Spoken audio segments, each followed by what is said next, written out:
Hello everyone, this is Lori from Grammy's Keepsakes, and I've just finished all of my Christmas December dailies or little golden books, and they're all listed, and I'm going to work on something a little different now, and it is the first time that I have worked with Venetian plaster. So the front of my book is going to have this. And this is a piece that I cut off of this larger piece that I made. And you can see the texture in it. And the texture came from cedar and from pine needles. And I have another sample that I have not done the painting yet. And it just has a couple layers of this Venetian plaster, and I put it on a real heavyweight paper. So the back looks like that, plain, easy to work with. And then I took some leaves out of my yard and pressed into the plaster. And then I removed the leaves and let it dry for a couple of days. And this is the imprint that I got. And you can see some of the coloring came from the leaves. And Venetian plaster is a very flexible, and with this paper, it's very flexible, but I didn't think it would be sturdy enough for a cover itself, because if you bend it too much, see, it will crack. So that wasn't going to work. So my next idea was to cut a piece off. So that's how I ended up with this. And this idea is not mine. I saw this on Archaeology, and she did a tutorial on how to work with the Venetian plaster, and it looked like fun and something I wanted to experiment with. And I thought, okay, it's either going to be an expensive experiment or it's going to work and be wonderful. Either way, I'm going to have fun. So I did gut a book, so I have it all ready to go, and it's going to fit on my cover. I may trim it down some more after I cover the book, and we'll see how it looks. So I'm going to bring you along step by step, and let's figure it out. So I got this piece of home decorator fabric. It's a cotton. It's by Waverly, a screen print, and it was gifted to me by my dear friend Suzanne. And thank you very much, Suzanne. And I cut it so that it would fit my book cover, but now I want to make it into a book cloth. So it is going to fit.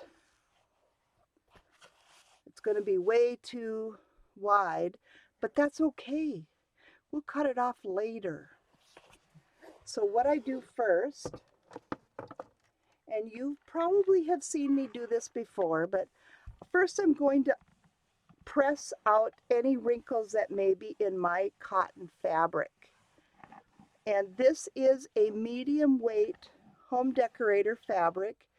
It's commonly used for slip covers and draperies. It is not upholstery weight, but you can use cottons or canvas or any kind of fabrics that you would like. So just kind of basically press them out. And now I have a piece of Heat and Bond Light, and this is the product that I use. And I like the purple one. It's the light one, because this one is the one that you can sew through. And it works great for me. And one side has a paper backing, and one side is the web or the plastic-like finish. And you do want to follow the directions on the heat and bond to the letter. It really does matter. So put those aside. And the plasticky side, or the glue, goes down onto the wrong side of the fabric. And I have just a old pressing mat over my glass board. And now we'll just press it. I'm using my craft iron, no steam, and I've got it on like a mid temperature. It's halfway between 2 and 3. Its max goes just beyond, it's probably a 4. So I've kind of got it medium.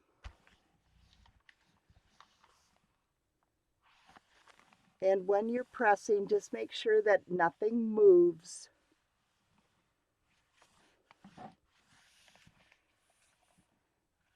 And you do want to stay in each spot like 2 seconds. You don't want to overheat it. It loses its stickability.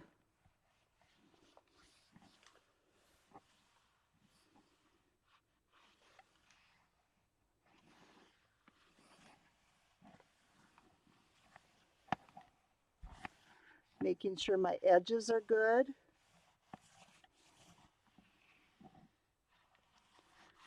And I'm keeping the iron basically moving after I've pressed it so that I don't apply too much heat anywhere. Okay, now I want it to cool, because you don't want to lift the paper backing until it's cool.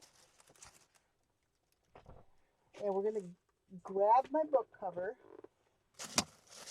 and I was going to say it couldn't have gone too far already. Making sure that it's going to be big enough. And it is. Making sure I'm on screen. So I'm going to be good. So I'm going to go ahead and let's just trim this part off that doesn't have heat and bond.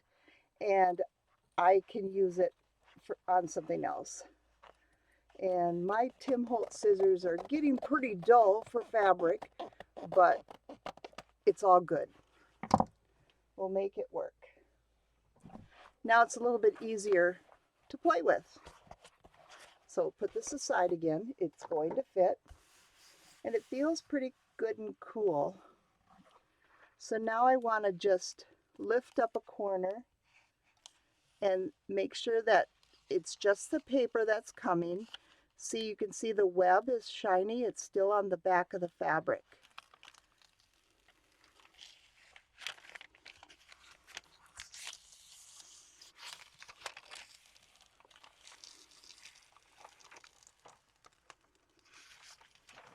Okay, mission accomplished. Now what I want to do is iron on some tissue paper.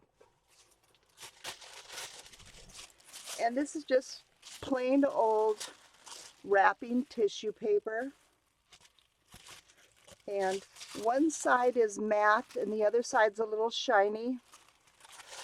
I'm going to put the shiny side down. You know, I really don't think it matters, but that's what I'm going with. And this way, the rectangle seems to fit a little bit better. So this is what we'll do. And now we're going to press this.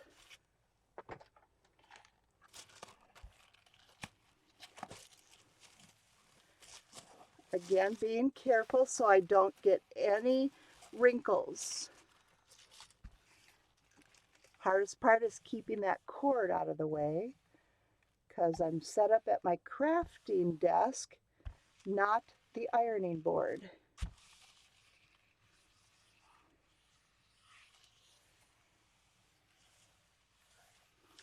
And this paper is going to help prevent any glue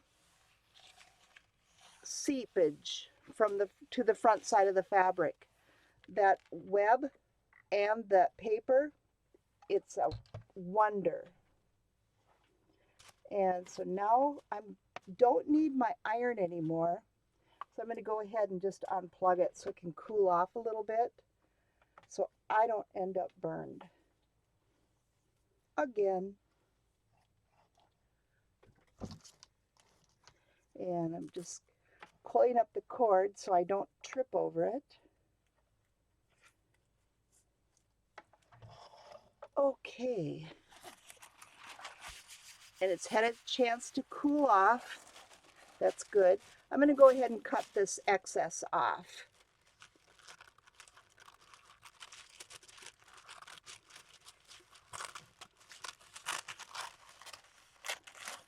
I need to put new scissors on my wish list, I think.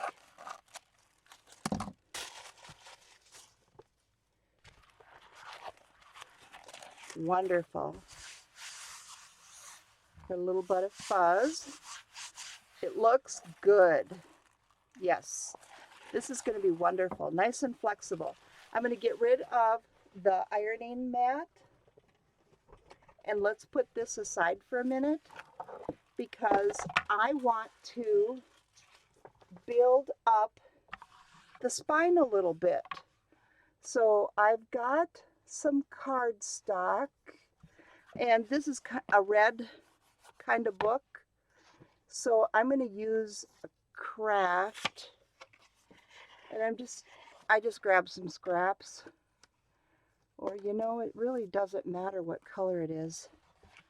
Let's measure the spine.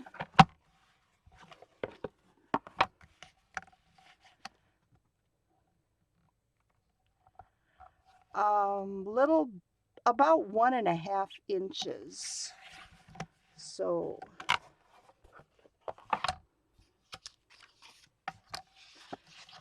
this craft feels heavier than this, so let's use the craft. And it's 1.5. I'm going to grab my blade. This ruler happens to be 1.5 inches. So let's just line it up with the edge. And I'm going to use that metal for my cutting guide.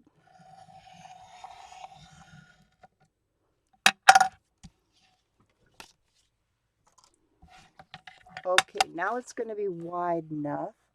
This is good. But what I want to do is put some little ridges on here so that it has texture. So let's do that. Let's choose, how big is my book? It's 9, and about 6/16, 7/16, give or take. So if I did 1/2 inch, that won't look bad. Well, that's kind of thick. Well, let's do 1/2 inch for a couple and see if I like it.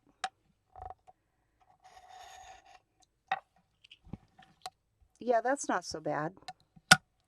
A lot of times it's just trial and error. And this is just cardstock. And it's a scrap, so it's not really going to matter. So let's take a look on here.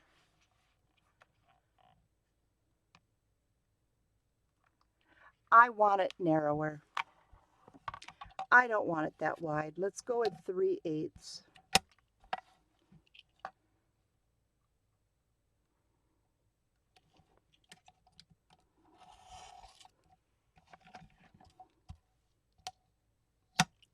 we'll do one more and we'll audition it.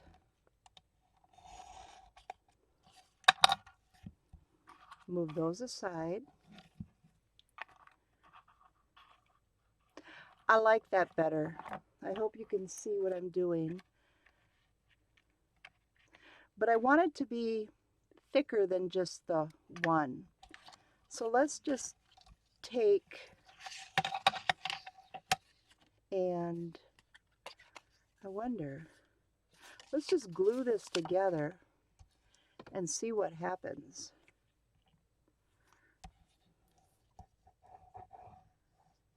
I usually just cut a bunch and build them up, but you know, if this works, then I don't have to cut so many, right?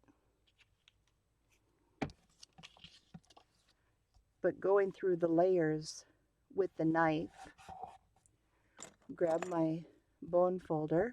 I love this. If you ever get a chance to get one of these heavy-duty Teflon bone folders, you'd love it. I believe I got mine off of Amazon, but it does not mark up the paper.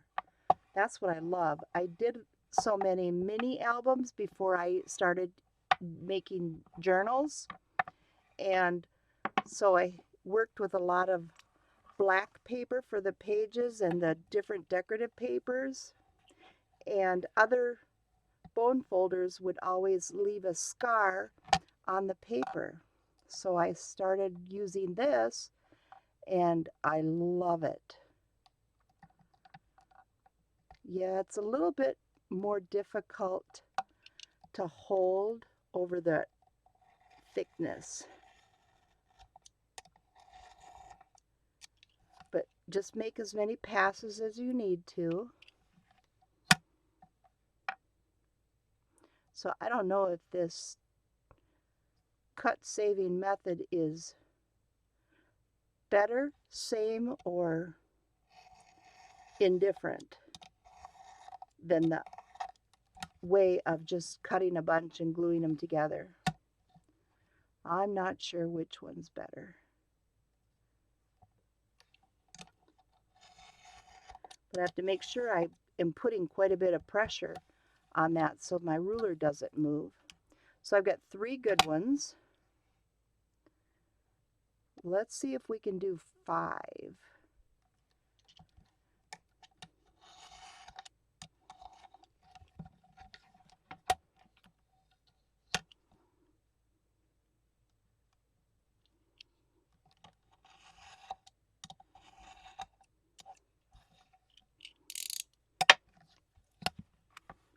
Okay, I'm going to lose the 1/2-inch ones so I don't get them mistaken. And these were the little ones. And I'm not sure yet. Maybe I'm going to do 3 thicknesses.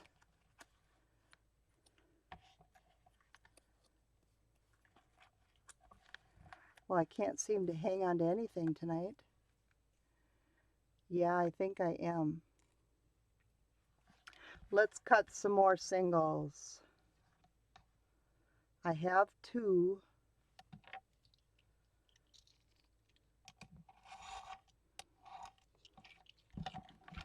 3.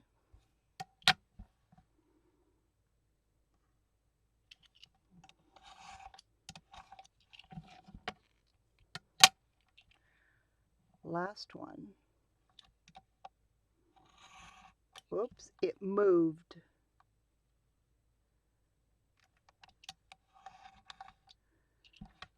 Nope, throw it away. Now I have to, here, let's use this edge. And turn it around. We don't want a curvy one.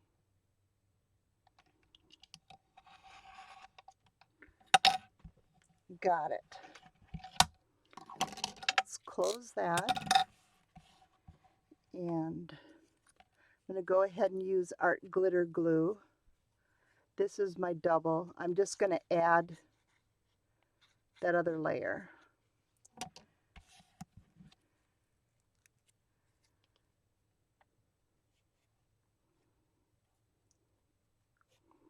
Squeeze it nice so you get the glue out now.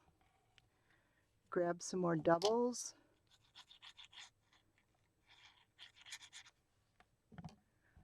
And a single.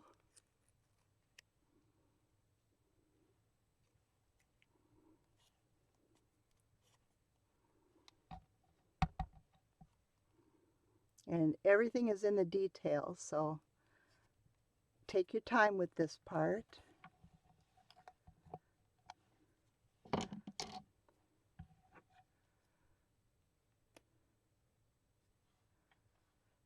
And this is a double. Got to double check, make sure I didn't goof them up already. And grab a single. I guess that's one bonus of cutting them all singly. You know that they're all singles.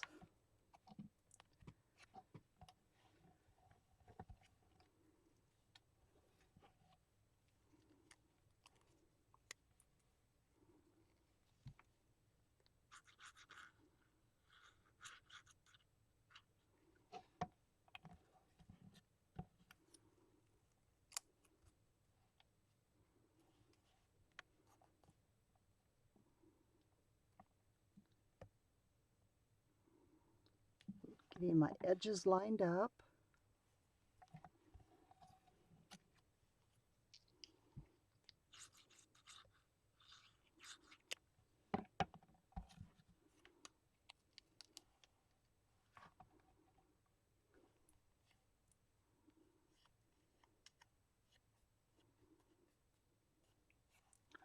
Okay, put the cover on that.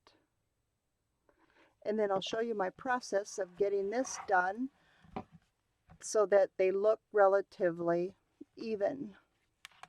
And I'm going to use Fabri-Tac, making sure that it's going to stick on this shiny surface.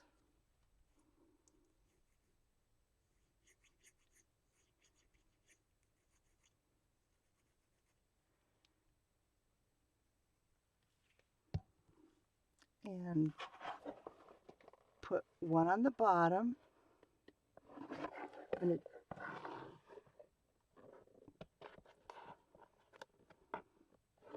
lining it up with that bottom edge. And push it down.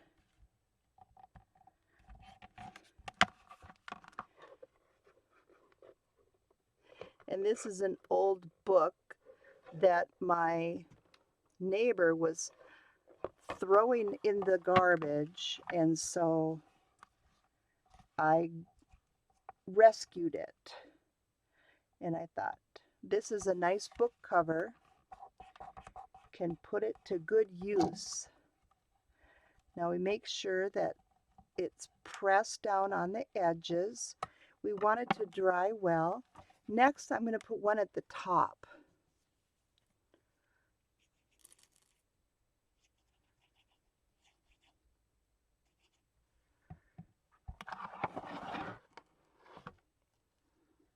Kind of curving it a little bit now. Whoops. And dropping it.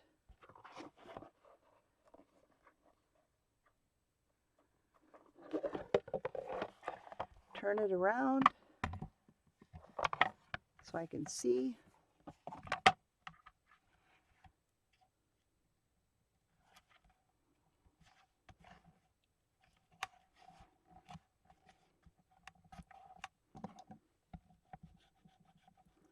Pressing it down well. And I'm going to grab a scrap and go in and see if I can wick up any glue that is oozed out.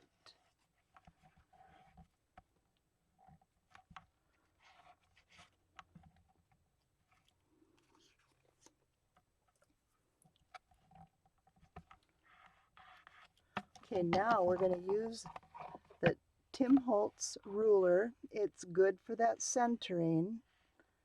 And we're going to find the center. And I'm going to grab my white pencil. On dark things, I like to use this. It's in the art department.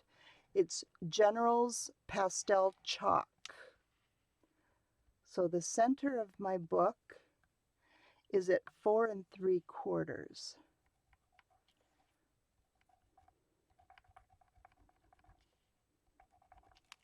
So you may not be able to see that, but it's going to help me know where to place my next one.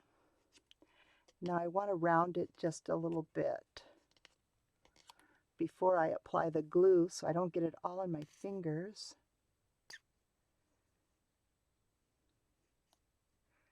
Oh, got a little healthy with the glue there. Okay, now I'm going to place it right over the center of my mark. And if it's off a tad, it's okay. It's no problem. And now I'm just making sure that I'm going to be centered. Because I don't have an edge, I just have my ruler. So I'm making sure that I'm lined up. I'm going to grab my pokey tool so I can get in there and move it just a tad.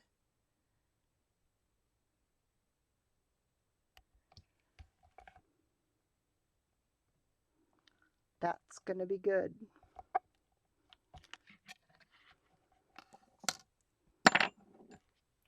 Then we'll press it.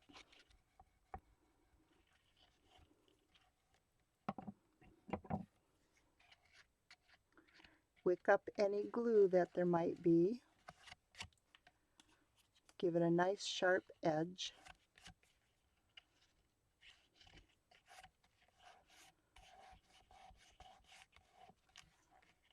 And there's probably a million ways to do this, but this is the way that I do it.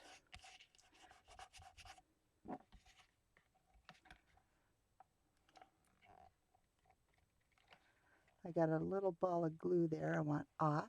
Got it.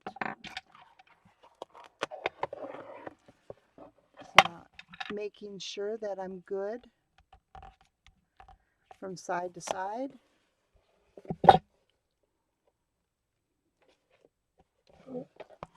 Okay, so now what I'm going to do is use my ruler again and find the center between these two.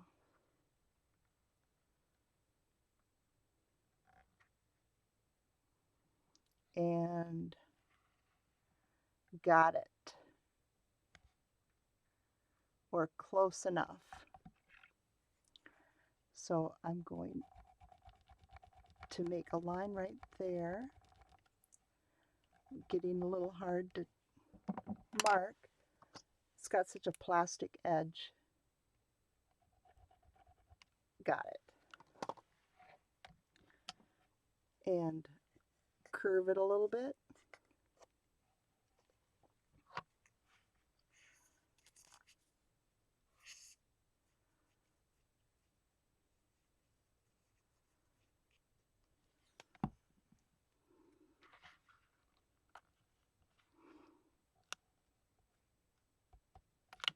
Now, am I squared? Where did my center go?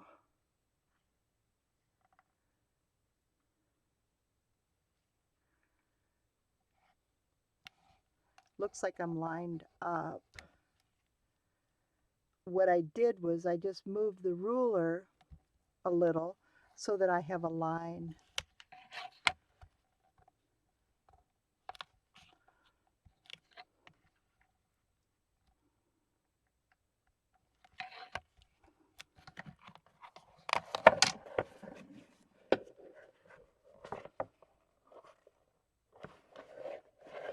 Then I need one more. I like how it looks when there's 5 with that uneven number.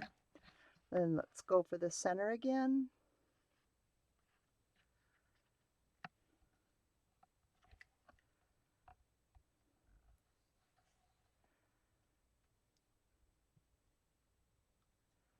Right in here. Move it over. I'm going to grab the pen again. That seemed to work for me best.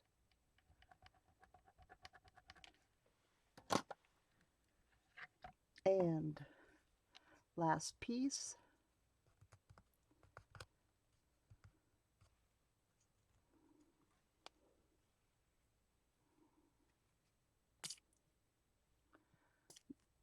Got an air bubble in my glue.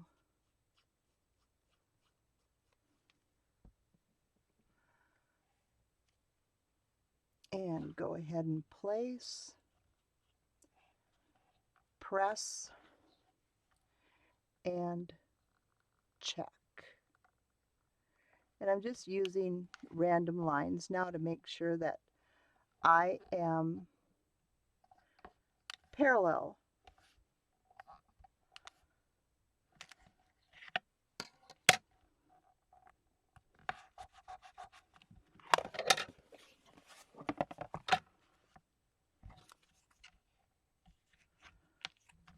That one liked to ooze a little bit, so we had to clean it up. Okay, now what I want to do is make sure that my lines are even here.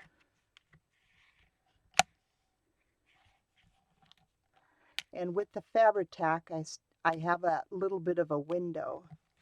So I'm putting the top and bottom against the metal and making sure everything in between is lining up. And we'll do the same thing on this side.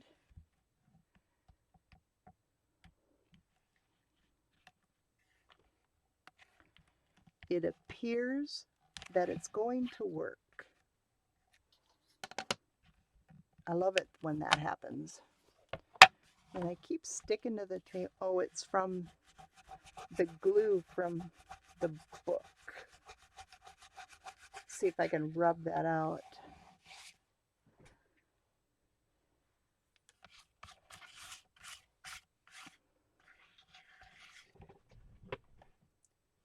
Grab a little pair of scissors.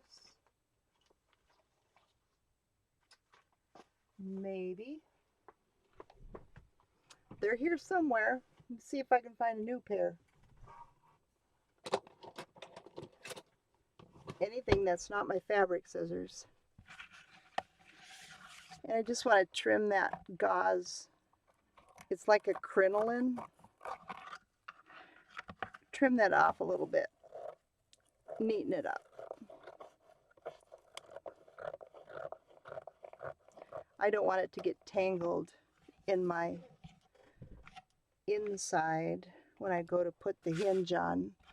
So I just trim it nice.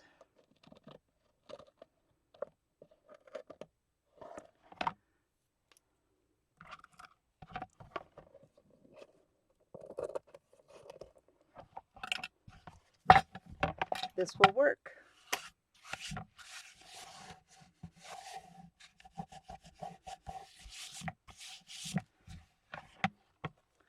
But we're working with this side.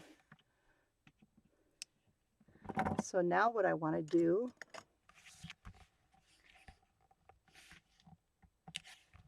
is making sure that I am sealed, because what I can do is go in and insert a little bit of the art glitter glue to make sure everything in there is sealed.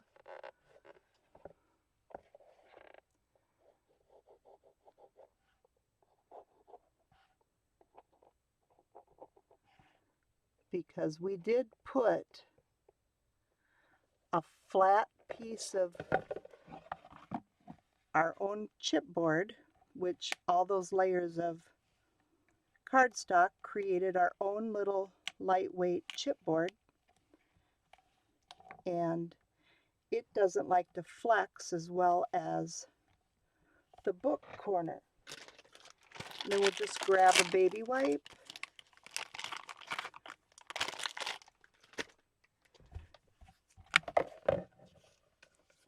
and clean up a little bit. Probably boring you with all these little details, but this is how I do it. And then we'll go on this side and do the same thing.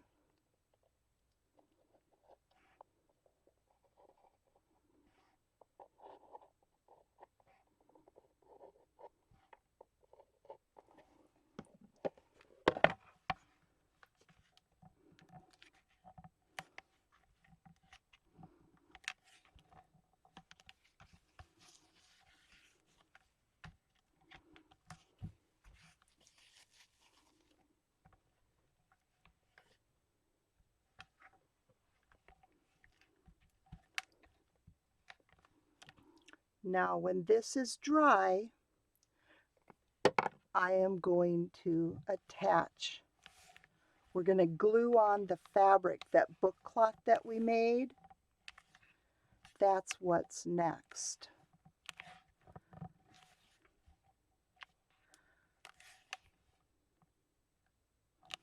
And I want these good and dry because we're going to get in there with our bone folder and work the fabric into the creases. And it's a thicker weight, you know, with the drapery weight, so it's might not play nice. So I think what I'll do is thank you for watching, and I will be back when this is dry and we'll do the next step, putting the book cloth onto our book and doing our front cover with that Venetian plaster. And I will try to find the link to Art Archaeologist's channel and put that in the description box. So have a creative day.